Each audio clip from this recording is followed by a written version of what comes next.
সাতক্ষীরায় ভূমিহীন ও কায়পুত্রদের পুনর্বাসন সহ উচ্ছেদ বন্ধের দাবিতে মানববন্ধন অনুষ্ঠিত হয়েছে।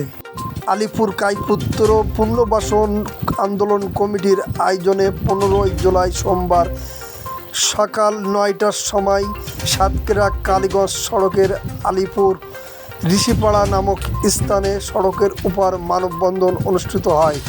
উক্ত মানববন্ধনে কায়পুত্র সম্প্রদায় সুচিন মণ্ডলের সভাপতিত্বে বক্তব্য রাখেন সাতক্ষীরা জেলা নাগরিক কমিটির আহ্বায়ক বেলাল হোসেন, স্বদেশ এনজিও নির্বাহী পরিচালক মাধব দত্ত।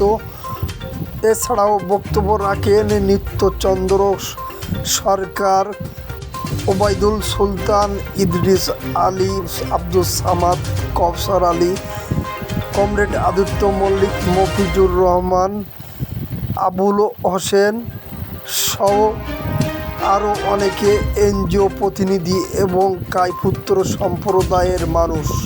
উক্ত মানববন্ধনে ভূমিহীনদের ভূমির অধিকার, গৃহহীনদের গৃহ এবং কায়পুত্রদের পুনর্বাসন সহ উচ্ছেদের বন্ধের দাবি জানান বক্তারা।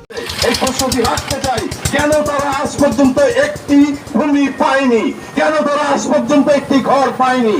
তাই আমরা বলতে চাই, আজকে জেলা প্রশাসক যদি ইচ্ছা করতেন তাহলে আমাদের এই কায়পুত্রদের ব্যবস্থা করতে পারতেন, কিন্তু জেলা প্রশাসক সেটা ভালোভাবে আমলে নেয় নাই।